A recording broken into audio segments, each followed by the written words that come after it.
Top Podcast, Season 2, Episode 10.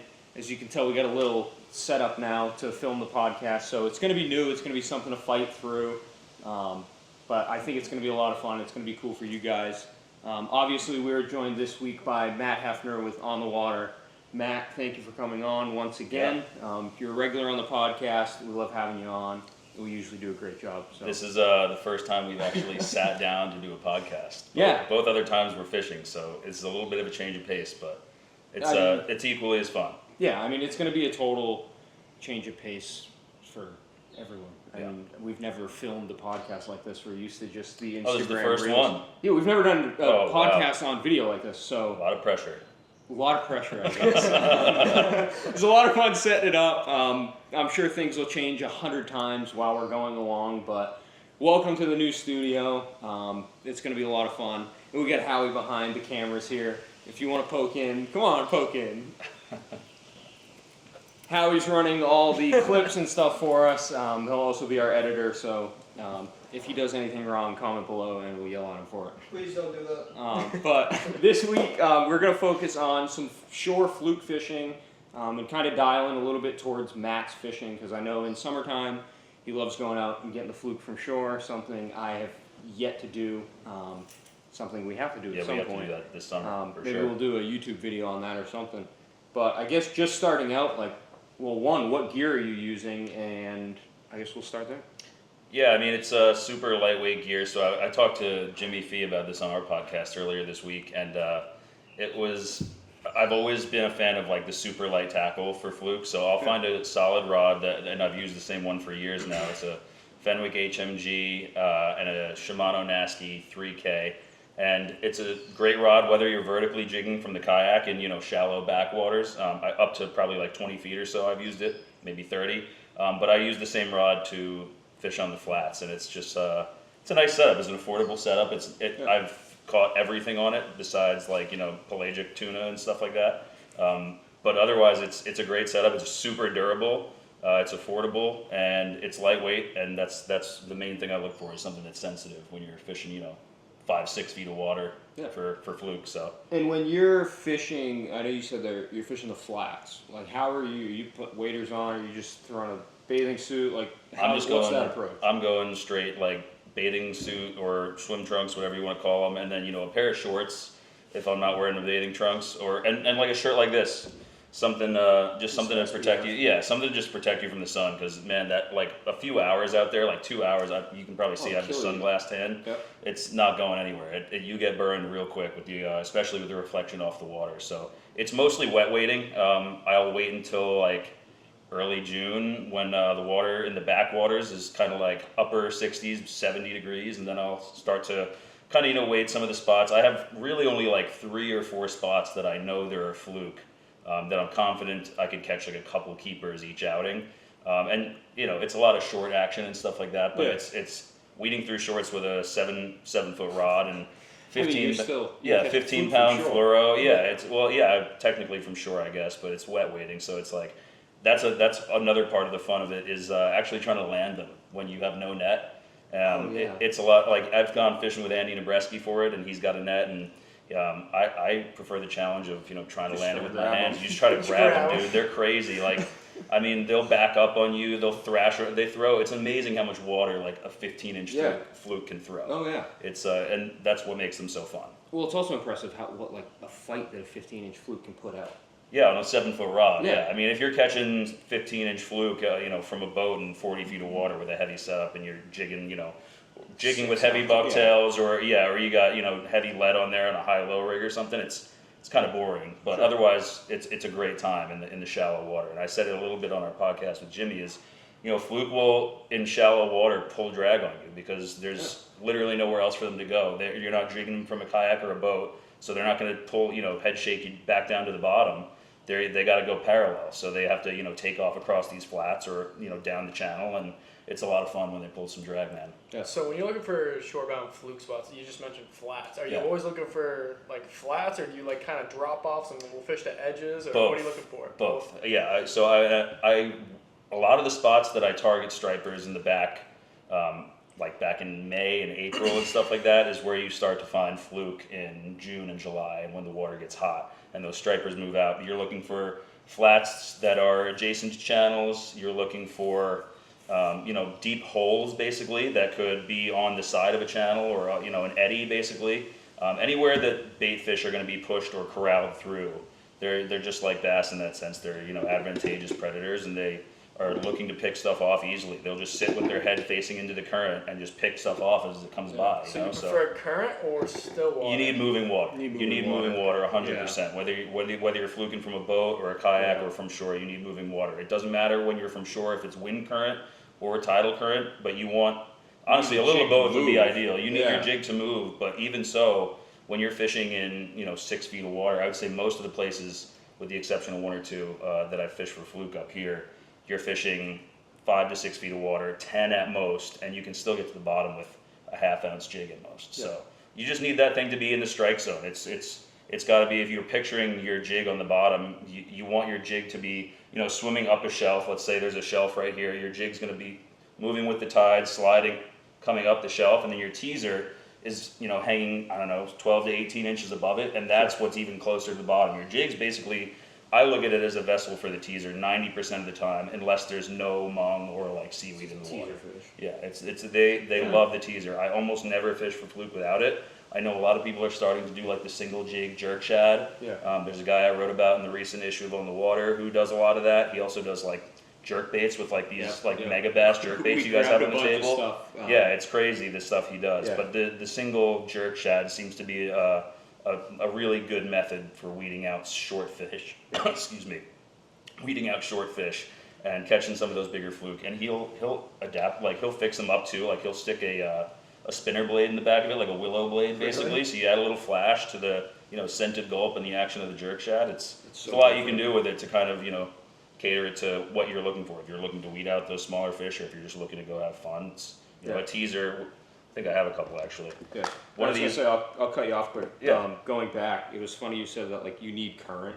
Yeah. Because I've only ever fluke fished from the boat, so it's like when you're out there, even if you have to be moving, whether it's wind pushing the boat or the current. Because the thing is, those fluke, they'll follow it for a while, and they'll follow and follow and follow, and then they'll hit.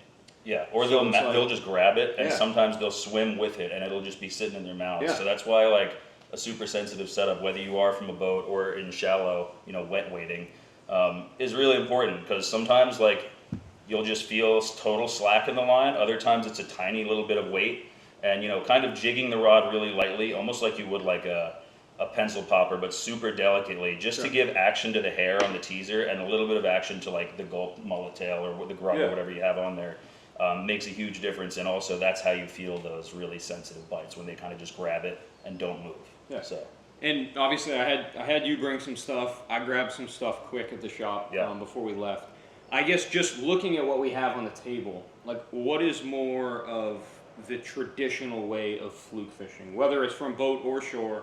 Obviously, we've got some bucktails, some ball jigs, and obviously you brought some stuff. This is the first thing that stands out to me is the Tsunami Fluke bucktail rig with the spinner blade on it. That's like the classic, like you throw a bank sinker or something on there, or a ball sinker, and basically just let that thing drift along the bottom. I mean, I didn't necessarily buy those brands growing up, but there was Fin Strike and all these like smaller coastal local brands that you could support and stuff like that. But they all do the same exact thing. It's it's just a basic extension. It's a length of leader with a little bucktail tied on it and a spinner blade. So that would be the most traditional. I would say what most people are doing now is, and obviously you put a squid strip or a fluke belly strip or something on there with spearing. Now most people are doing the whole Spro bucktails and gulp thing. So like in the backwaters, like this is I think the smallest Spro bucktail they make. Is that the quarter ounce? I think it's a 3/8 ounce actually. It's got to be 3/8 because this is the smallest we carry. Yeah, so that's 3/4 ounce. That's great. Like 3/4 ounce works. So we had halves. But I think that this is a 3/8 ounce. I think they go down to a 1/4 ounce, but yeah, I mean it's super tiny. That's about as heavy as you need to go. And a lot of the jigs that I tie are around that same size. Mahi color too. Yeah, it's probably like the fire tiger color or something like that, you know. That's pretty cool. I didn't even know. But yeah, that's like small. that's the traditional I think thing they make now. them Is like, smaller actually, because I know some guys would. I don't know if it's Spro, but some guys use That'd these be for wild. trout. oh yeah, I yeah, think yeah. they do make Hair- smaller. well, yeah, that I wonder how Spro that might hook make will hair hold up, jigs or though. something for trout. It's probably a different hook Yeah, if they're making them for trout and stuff. But definitely. but yeah, bucktail and teaser is like basically mostly what I fish with, and I think that's probably what most people fish with. And John Skinner's been a big proponent of that. Is like, Of course. you know, bucktail and bucktail with gulp. I think that's kind of the new traditional way, if you will. And then I don't know, maybe 5 years from now we'll all be fishing jerk baits and crankbaits for Yeah, food. So It's got, like, exactly, Island, I wanted to get into that because Yeah. I read that article today and it completely baffled me. Yeah. Like I saw you It's post cool. something a couple of weeks ago.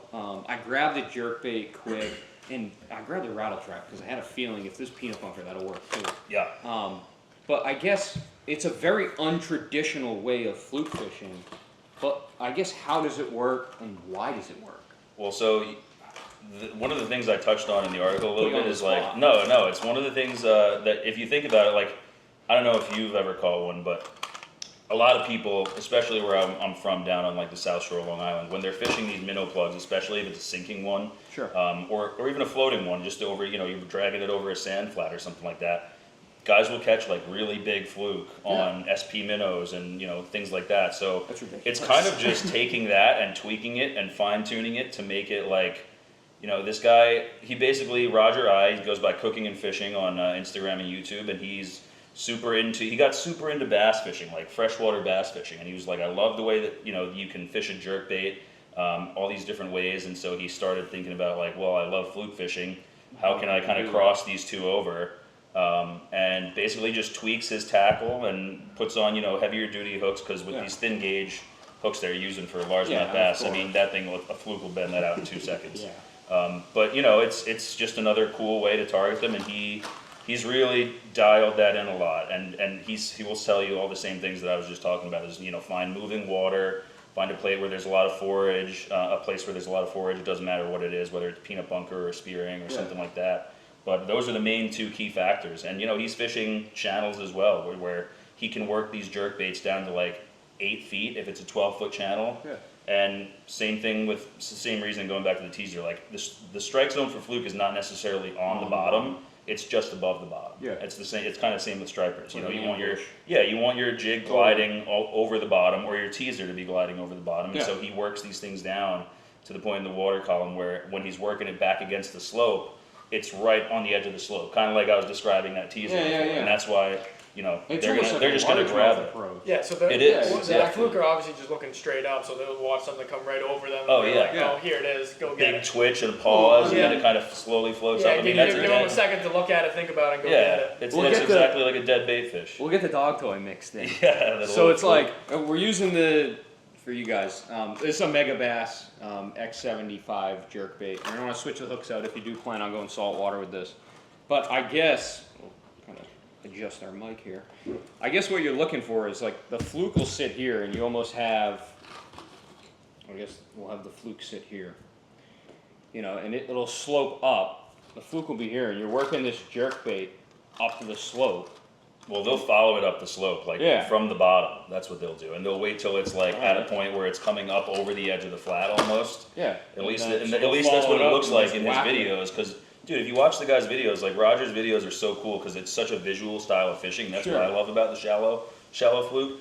But I mean, he'll work a crankbait or a jerkbait all the way up to the shore, and you're seeing this thing float up, and then all of a sudden you can watch a fluke just come out of the dark Kinda water and just crush eat this it. thing. I mean, there's several That's videos incredible. where he's catching 6 to 8 pound fluke, and they're just eating right in front of him, like right Yeah. in front of his feet. Now, are fluke always super, like, kind of subtle and finicky, or have you ever had, like, a lot of fluke be super aggressive and go I think after they're one of the more aggressive fish that we can Yeah. catch. I mean, next to like black sea bass, which Yeah. almost eat I know, like, anything I you just drop went down black there. sea bassing Sea for the first time bass, sea this bass year. eat everything. They Yeah. do. They don't They care. do. Yeah, I went sea bassing for the first time ever actually this spring, and it was the most fun I've ever had. They're Like, AJ awesome. and Connor Yeah. were always like, "You gotta go, It's you the gotta go," and I only- finally went. Yeah, I always tell everybody it's the only bottom fishing that I genuinely enjoy. Yeah. Because it is just like fluke fishing, there is an appreciation to it. You know, it is a little more, I guess, finesse. Where sea bass is just throw a metal jig on, throw a bucktail on, throw whatever you can get your hands on, Clam, get it to the bottom. squid, whatever. Clam, squid, bait, no bait, doesn't matter. Drop it down. If you're on fish, Yeah. you're good. And you will be on fish until you get your limit. Yeah. And Fluke's a little more, it's just a little more slow, and it's just, that's why I haven't been able to get into it. But I think if I try the shore thing with you, Yeah. you might change my mind. Because I know it's one of your favorites, it's one of my least favorites. It is, and it goes But I'm back to. open-minded. But yeah, it's also like it goes back to the reason it's become such a favorite thing of mine is because like I started doing it from a kayak. I never like went out to the ocean reefs on Long Island and like really fished for fluke unless I was on a party boat. Just none of my friends had boats growing up or anything like that. Even then, that's not the same. Now that you get to like, you know, like I said, 6 feet of water and you can see, dude, there's like northern kingfish swimming around, there's puffers around your ankles, like little tiny northern puffers. It's a really cool way to fish. And yeah, it's just very visual. So that's really what made me fall in love with it, like the new style of fluking that I've kind of gotten into up here. Yeah. And I know you said, you know, peanut bunker spearing. I find in Buzzards Bay, the fluking will be good, and then the peanut bunkers show up in like late July, early crazy. August, and fluke fishing erupts. So that's why when we left the shop, I grabbed a rattle trap because I was like, you know, we're going to be talking about jerkbaits, and you know, I did see at the bottom of the article you had some lipless crankbaits. Yeah, Roger mentioned I was like, that, just the like the classic yeah, rattle classic trap. Bill Lewis Just rattle a trap. chrome Yeah. rattle trap. Yeah. I mean, it's the simplest lure, but I guess it's one of those catch-all lures. It's a now. perfect match for the profile of peanut bunker. It's Yeah. about the same size, length, everything. It's got the same colors. Not that that is huge for fluke, but I don't know. Sometimes you change the color of your gulp or a bucktail, and it changes the whole day. Yeah, So.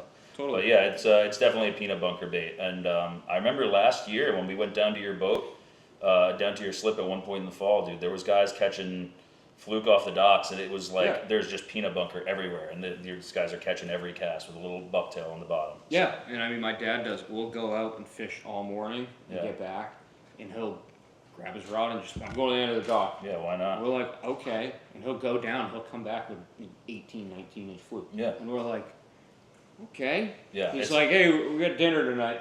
And it's like, we were just on the boat. We could have done it out there. But yeah, it is funny because, I mean, 2-3 years ago, I would have never thought of fluke fishing from shore. Yeah, and you guys, I gotta say, you have it good up here. You're like, you know, I've only lived here for almost 3 years now. We're spoiled. So yeah, no, but like because your fluke fishing is like, I mean, your size limit's 16.5 inches from shore. So if you're wet waiting and you catch a 17-inch fluke, you're like, there's lunch, there's dinner, whatever. And it's one of the best tasting fish we have. They are. They're really good. I know a lot of people are like, you know, pretty spoiled up here with their winter flounder and those sweet fillets and stuff. Yeah. But fluke are probably one of the best fish you can eat. Yes. I mean, I love them. They're second to sea bass, maybe.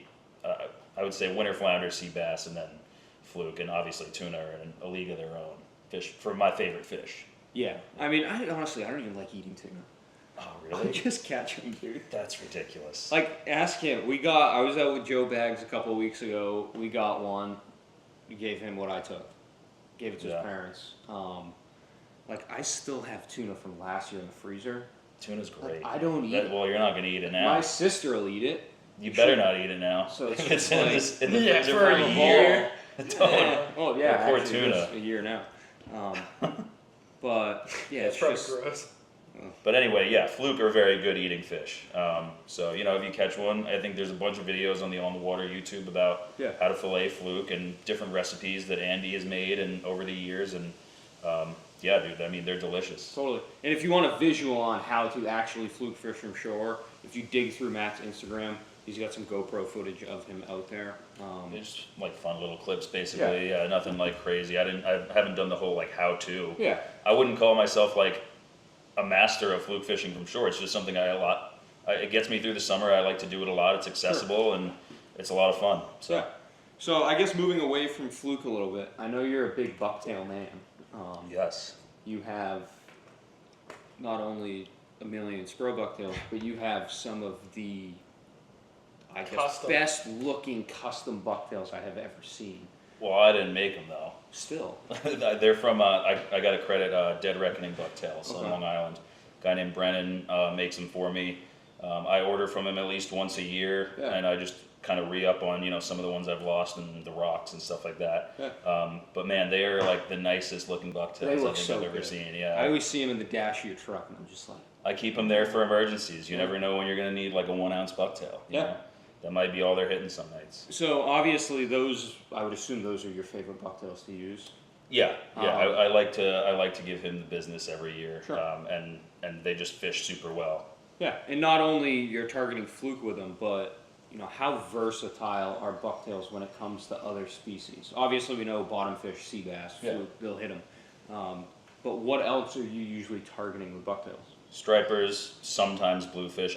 Rarely will I be like, oh, let's willingly feed this bucktail to a bluefish because you're just asking Bye-bye for hair. them to, haircut. Yeah. You'll come back with a bald jig.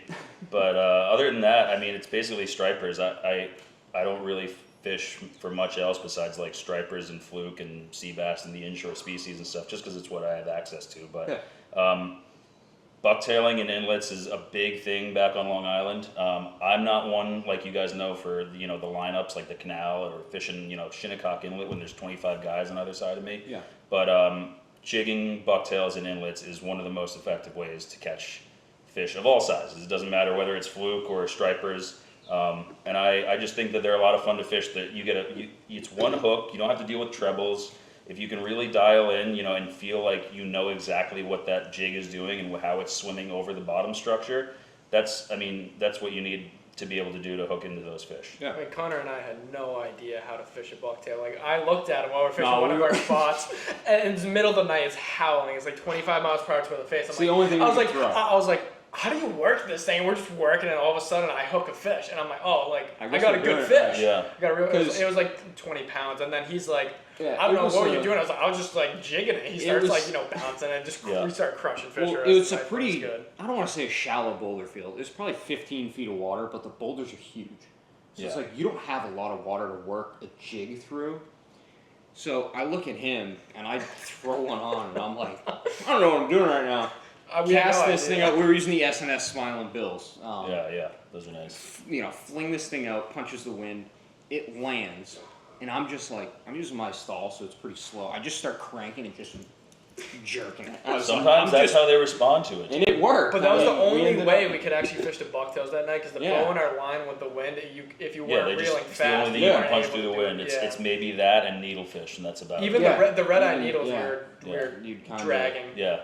So The only Oh, problem sweet. with needles in the wind is sometimes they waffle. if it's too light and you're trying to get the bow out, what I find helps if you just put your tip in the water Yeah. and get all the line wet and then reel. Yeah. It lets you get connection with the plug faster. But if you don't, you'll look out and you'll see the nose just skipping across the Yeah. water. And That's it why the won't red eyes stay are nice under. though, but super straight. Yeah, The 3-ounce red eyes are like I never leaves my bags. When I need to punch through the wind, the red eyes are always the go-to. Yeah. 100%. A needlefish are a plug that I've been trying to dial in a little bit more this year, and I finally feel like I'm getting a feel for them. But bucktails if are, you you are- can if use you are needlefish having- in a lot of the same scenarios as bucktails. Yeah, Oh, so if you're totally. Vice having versa. the way Greg Needlefish McSherry, the way that Greg McSherry, I mean honestly, the little super strikes might work. The little- Maybe, or they're like little- the Island X, that's basically a needlefish, Yeah. but you work it, on the top. It's Yeah. like if they have sinking versions of it. If you were to work it low enough, kind of like a jerkbait, I'm sure a fluke would respond to it. It's reaction strike that they I go bet for. you, so. yeah. Especially with the rattles in it. Yeah, well, shout out to Greg at the shop. The way I learned how to fish needlefish was through him. He handed me a needle. Was like, fish this tonight, because I was like, hey, there's fish everywhere. They're not eating. He handed Yeah. me a needle, and I was like, how do I fish this? He's like, really as slow as you can. I was like, really? He's like, if you're having fun, you're fishing it You're wrong. fishing it wrong. Yeah. You want to reel it super slow. I mean, I give it a twitch every once in a while. It doesn't really help though. I Yeah. usually get most of my It's fish just- just dead sticking and just Yeah. reeling as Yeah. slow as humanly possible with a stall. So it's already going super Yeah, slow. right. And just reeling is super slow. But I like this year the floating chubby needles that from 24/7? Find Out actually. Oh, okay. Yeah. Have been awesome for us. The big Montauk special from 24/7 Yeah. also been a killer. I only fish 24/7 needles. That's Yeah. funny. I don't think I have any of his. The needles surface in my style house. needle The glides are something only else. though. ones I I'm use. gonna have to come by the shop and grab some. Oh, You have them at the shop? The, They're the the best 7 and needles. 9s, Yeah. yeah. Okay. The 7-inch and the 9-inch, he also makes a stubby needle that I have one of them. It's like a 4-inch needlefish, but he put like a massive flag on the back. And for some reason, I don't know what it is. Whether I have thrown super strike needles, I have thrown findels. Like, I cannot catch fish on any other needlefish than the 24/7. It's kind of I fun. So have next to nice. crushing on super strikes, and he's like on the 24/7, I'm still catching. But Only Yeah. throwing. Like, it's the only one I can hook up on. don't know. But I will say, in the surf for bass, getting hit on a needlefish is one of the most satisfying things. Yeah. Because it's boring. You're like bummed. It's a You big, want to heavy- leave, and all of a sudden it just hits it like a freight train. Yeah. And it's just especially throwing the big, like when they're on bunker, like me and him, like all of the fish that, I mean, you Long posted the top picture of ones. his fish, but all of the fish that we've been getting, they're like, they shouldn't be as heavy as they are, but they're they're tall. chock full Yeah. of They're bunker. tall fish. But when they're on bunker compared to like sand eels, like usually, or Yeah. like whatever else they're on in the boulder fields with me and Connor, like usually when they're on, like we're throwing skinny like profiles, like Yeah. the 7-inch. Yeah. 7-inch is our go-to, especially in blurple and copper. For some reason, those colors just work well for us. But like with the smaller ones, they'll kind of just like come up and slurp it, Yeah. and grab it, and then you set the hook, and then they'll take off. Well, but throwing the bigger chubby needles, they'll Yeah. come up and just annihilate that. Like it sounds like it's eating a pencil. So have you ever had like a bite where you're fishing the needle super slow and it's just not working for you? Because I've And then heard of rip other it, and guys then- and yeah. you just start ripping them And in they get and, crushed. and I almost think Yeah. I'm like, what the hell does this possibly look I don't like know. that they're going I don't for know it? what it could look I'm like, maybe it's a fleeing squid or something, like the profile's But close it's- enough, so but it's just it's weird. funny because we were on a bite last week that So many big fish. well, one, I can't even describe that bite. But two, it was like before the sun went down, like you could still catch the fish on We were the throwing- same lures. Yeah. But you're literally throwing like from high hook. It's a high hook lures. I don't know where he's out of. He calls it the B2 bomber.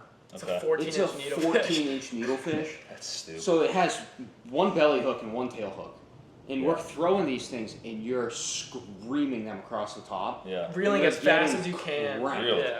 The fish are coming out of the water for That's him. awesome. You see Soon them as- de-waking, like coming up, missing it, they'll come That's back like- it's for like it a multiple pencil times. topper. And it was funny because as soon as the sun went away, They wanted dead slow. Yeah. dead slow.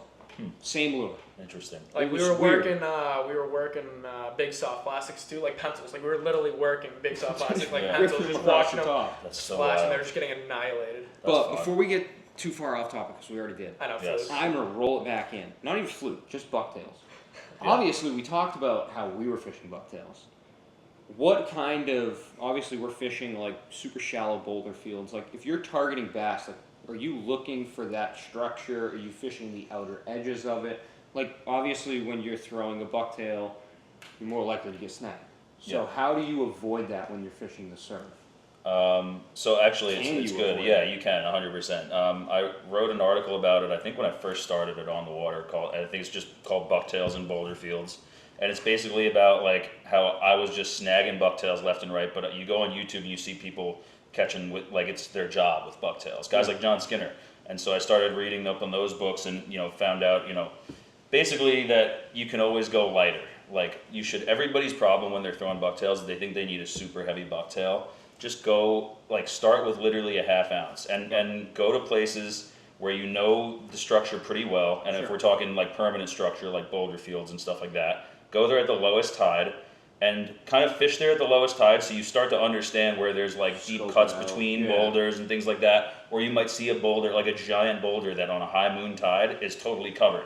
But then you go back there on that high moon tide, and if you're casting just to the left side of it down sweep and that's where the current is pushing right over the top of the boulder, there's probably going to be bass waiting on the back side of it, Sure. just to pick off whatever's washed over. And like that is pretty much how I will fish like hard structure and try to avoid jigs is go to places, scout them out before you fish them at really low tides, like Yeah. peak low during a moon phase, and then return when the tide is higher, fish with lighter jigs than you'd think you need. Okay. And if you really need to, like you just want to be able to occasionally feel bottom. That's it. That's Or our be able to problem. occasionally, Yeah, so- That's you our don't problem. want to be We're bouncing unless you're in an inlet, which is totally different, like a Yeah. sand inlet on the South Shore of Long Island. You're jigging that thing on the bottom, and you'll still snag sometimes. There's big rocks down there and stuff, Yeah. but they use it. The bass will use those rocks and stuff as current breaks, the same way they do in a Sure. boulder field, to feed on stuff that's passing overhead or passing by them. So Okay. it's different when you're fishing a boulder field or even a beach for that matter. You really don't have to jig it. The action of the hair comes from the moving water itself. So, I mean, every now and then a bounce might elicit a reaction strike, Sure. but most of the time those fish are already going to be following that jig, or it's just going to be, you have to sweep it, like drag it right in front of their faces. And know how the current interacts with the structure so- around it. Question. Yeah, so when do you look for, like you said, you like one big boulder and Yeah. like swinging around, like I started learning bucktails at one certain spot because when it's windy, That's the got way to do it. well, Pick one so spot. it's and then one go spot from that there. Yeah. I mean that's the only spot in the surf that I actually jig. But I'll throw like big soft blasts, but I was like, hey, let me throw a bucktail, see what's out a little deeper. I started doing like the one tick method, hit the bottom and just barely, don't even reel, just Yeah. sweep it.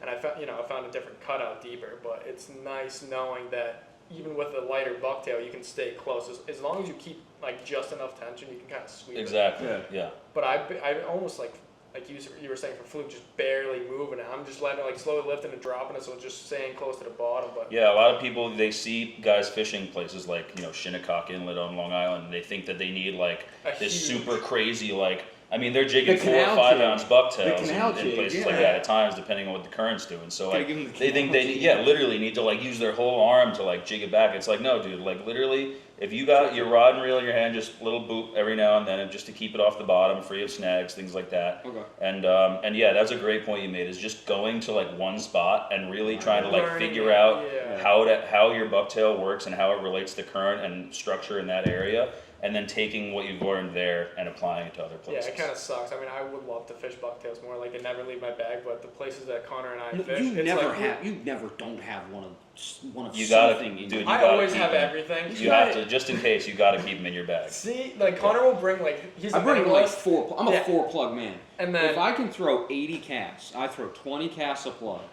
If I don't catch fish on those 4 plugs and 80 casts, I'm going home. it's kind of That's funny. it. Disagree. It's kind of funny watching him like swim over to my rock or something when I'm crushing fish on something. I always have duplicates like I that. steal his stuff. Steal my stuff, and Yeah. I'm like, well, you didn't bring your own stuff. He's like, no, you have everything. No, he's That's very- it. So going off what you just said, having duplicates, always bring a range of weights of bucktails. That's one thing that, Okay. like John Skinner, if you've read any of his books, So Fishing with what do you Bucktails, carry, like Bucktails depending, for the do you rest of the carry year. on depending I on the will- spot, or is it more like you carry like half up to 3 or half up to 5? it Like, doesn't what do you matter do? where I'm going, I always carry, not up to like 5, I'm rarely Wow. fishing places that deep. No, I know, Yeah. but I rarely fish places that are that deep. I will keep everywhere from like a half ounce up to maybe 2 ounces, because the inlets that I've fished on the south side of Cape Cod, generally 2 ounces will get to the bottom most times, maybe 2.5 at most.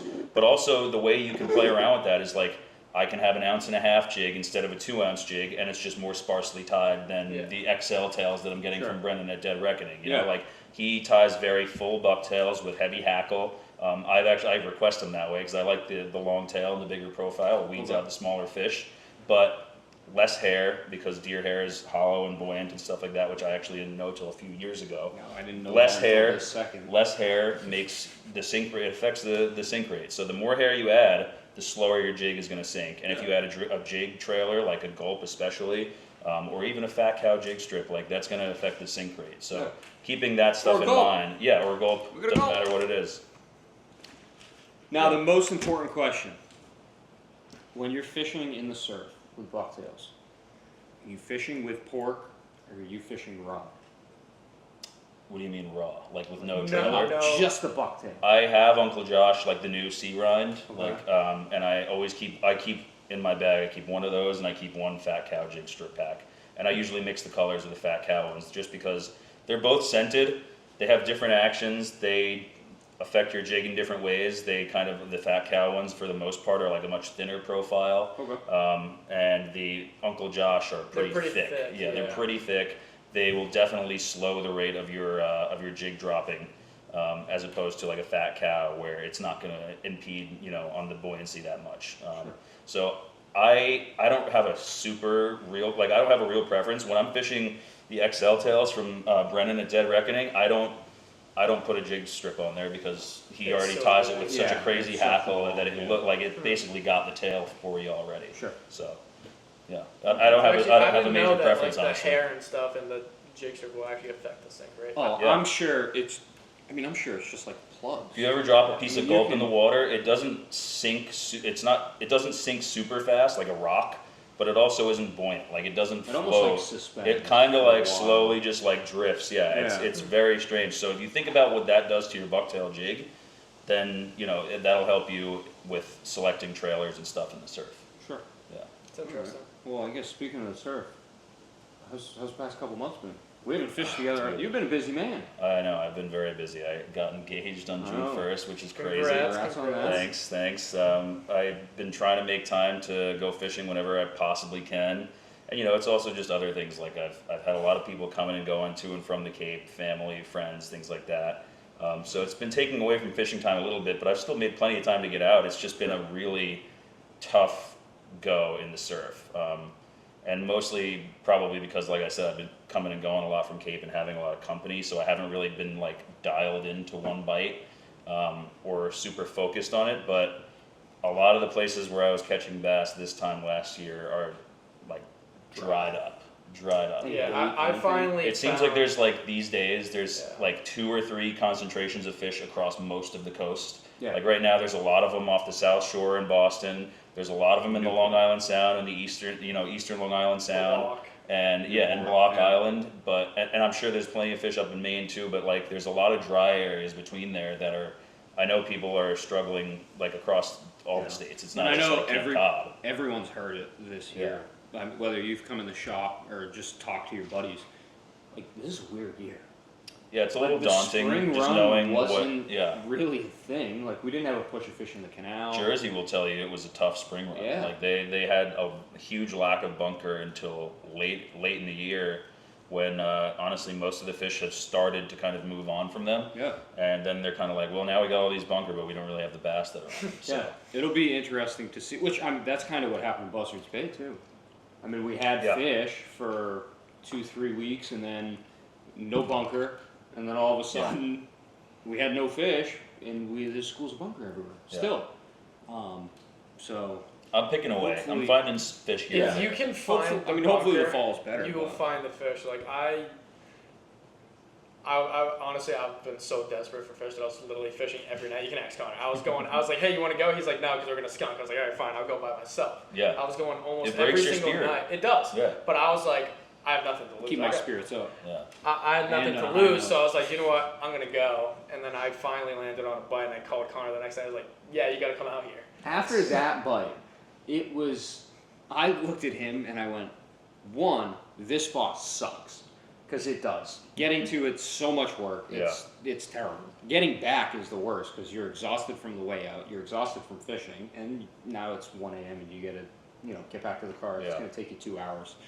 But I told him, I was like, I'm done striper fishing this year. I'm like, unless This there's year? some That's huge blitz in the fall, I'm like, there's no way you're going to catch me. With that mullet run. For the But rest. we were- If the mullet run happens again, Yeah. you'll find me. I'm writing about it, I should say, right now for the fall run, just like covering the mullet runs across the coast, not just Yes. the little bite that Ryan and I got into last year and I keyed you into. Yeah, the only way that I could, if I can find a topwater bite, I'm in. Yeah.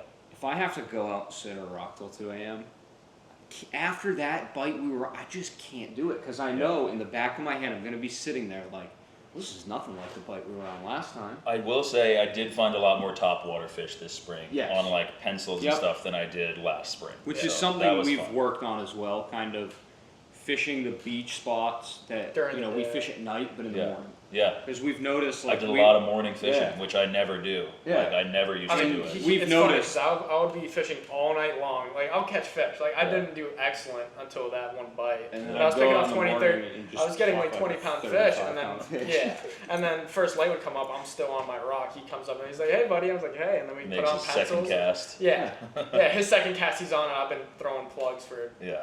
sundowns and sun Yeah. up. 6 hours, Yeah. 7 hours. He's out there for 8-hour shifts, and I'm like, I'll meet you there in the morning.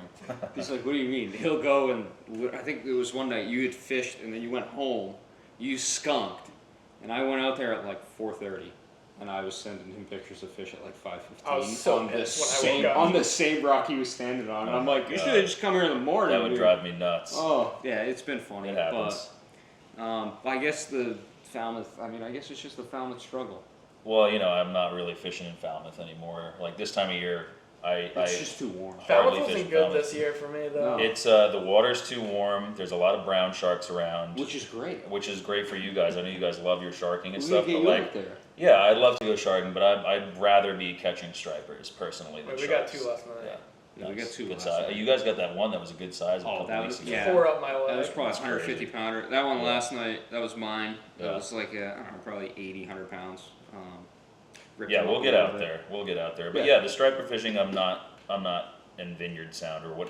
I don't even know. When you're looking at the Vineyard from Falmouth, is that still Vineyard Sound Yeah, or is it it's Nantucket It's Vineyard Sound? Sound. It doesn't become. You look on a map and Nantucket it's Vineyard Sound is between the Elizabeths and the Vineyard, and I'm like, No, so I start like Nantucket Sound once you get to like Mashpee. okay, that's kind of what I would consider. I split it right down the middle, That's like kinda in what I would between consider too. Oak Okay. Bluffs and Vineyard Haven. Yeah, if you're looking Split it out, right yeah, there. yeah, okay, Yeah, just because there's so much of the vineyard on the top part there. It's like yeah.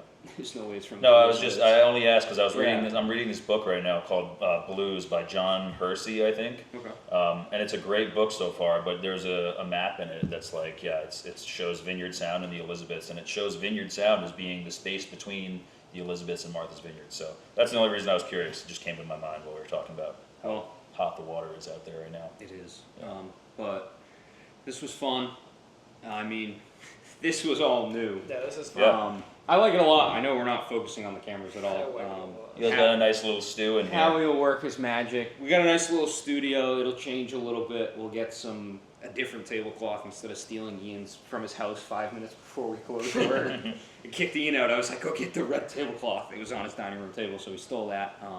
So some things will switch up. You'll notice things will change as we get a little more in tune with filming. But I hope you guys enjoyed it. Let us know if this is what you guys want with the video. I know before on YouTube we only had audio, so this will be a little change in pace for you guys and us. I'm super excited for what we have in store for the rest of the year, so make sure you pay attention to our Instagrams and socials. Make sure you go check Matt out on social media. He posts a bunch of really cool content. Check and out On Matt- the Water. Check out On the Water If you don't too. follow On the Water already, check out On the Water. Check out On the Water Bass. That's something we're really Yes. excited about because that's honestly, besides trout, what else are you going to fish for when the stripers are gone in late November? Which I'm glad you got me into that this spring. It's something that you just need to Yeah. do during the I need winter. to do that Keeps a little more. keeps you with sane. guys. I've learned how to fish jerkbaits a lot more because of just fishing through the winter. So baits. yeah, well, it's not a winter thing, but yeah, Can be. jerkbaits in the wintertime is a lot of fun. I've gotten into that a little bit. Yeah. So the guys at the office, that's how they get through it. Yeah, But thank you again for coming on the podcast. yeah, We'll have happy to to. get out and fish again soon. Obviously, you got a lot going on. I got a lot going on, but we'll make some time, make it Yeah, happen. 100%. Thank you guys for watching or listening if you're on Apple Podcasts. This was a blast, and we'll see you guys on the next episode.